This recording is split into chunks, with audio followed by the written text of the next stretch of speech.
Hansel and Gretel. Hansel and Gretel, adapted by Amanda Askew, illustrated by Andy Catling.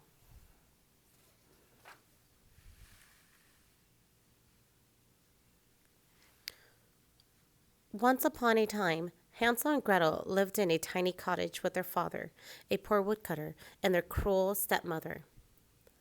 "There are too many mouths to feed," their stepmother told the woodcutter. "Take the children miles from home, so far that they can never find their way back."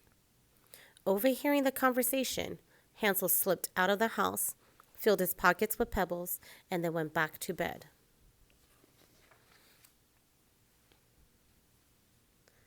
All night long, the woodcutter's wife nagged her husband. The next day, he led Hansel and Gretel away into the forest. As they walked through the trees, Hansel dropped the pebbles here and there.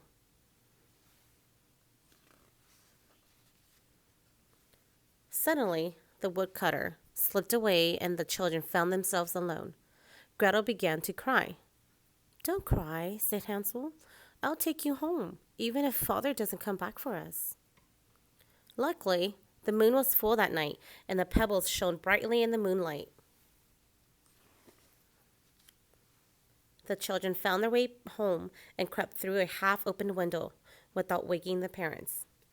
When their stepmother discovered that Hansel and Gretel had returned, she was angry. She kept Hansel and Gretel locked up all day with only a sip of water and some stale bread.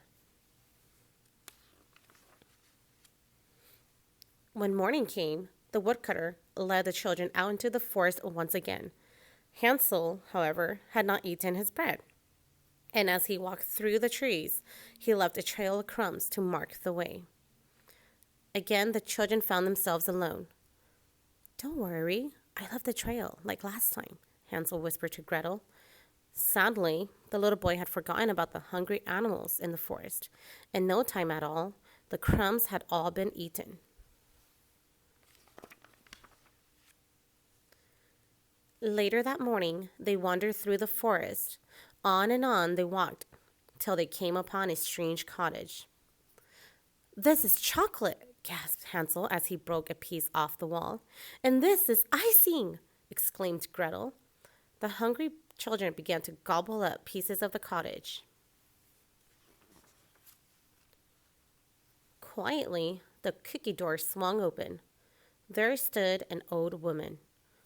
"Well, well," said the old woman, peering at them. "You children have quite a sweet tooth. Come in and eat what you wish." Unluckily for Hansel and Gretel, the delicious cottage belonged to a witch. They had fallen into her trap. "You're much too skinny," cried the witch, locking Hansel into a cage. "I shall fatten you up and eat you." "You will do housework," she told Gretel. "Then I'll eat you too."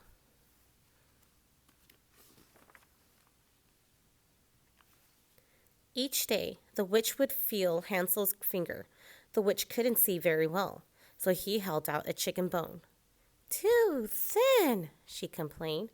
"When will you become fat enough?"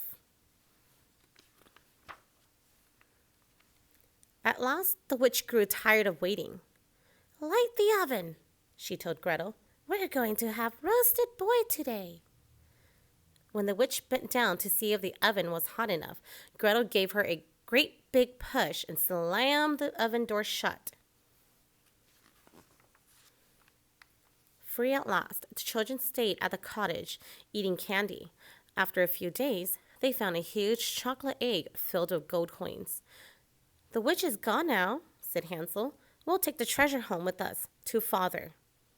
They set off into the forest, and finally, they found their way home. Their wicked stepmother left unhappily, so Hansel, Gretel, and their father lived happily ever after.